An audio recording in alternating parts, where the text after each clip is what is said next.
বলছিলাম ভাই, বসে তো আছো মসজিদে, জামাতে লোক পুজছে না, চলো না নামাজটা পড়বে। হ্যাঁ মৌলভী সাহেব, শুধু নামাজ না যান, নামাজটা আমার ভালো লাগে না, আপনি জানতো বুড়া হবেন দেখবো। ভাই মরণের কোনো গ্যারান্টি নাই, কখন মারা যাবে কোনো গ্যারান্টি নাই, চলো না নামাজটা পড়বে।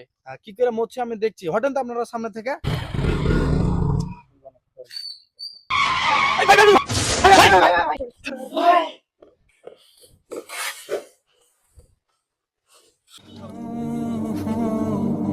আচ্ছা ডাক্তার, আসো আসো আসো, হসপিটাল নিতে হবে, ধরো ধরো ধরো ধরো ধরো ধরো তো তাড়াতাড়ি।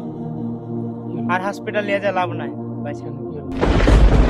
ولكل أمة أجل فإذا جاء أجلهم لا يستأخرون ساعة ولا يستقدمون।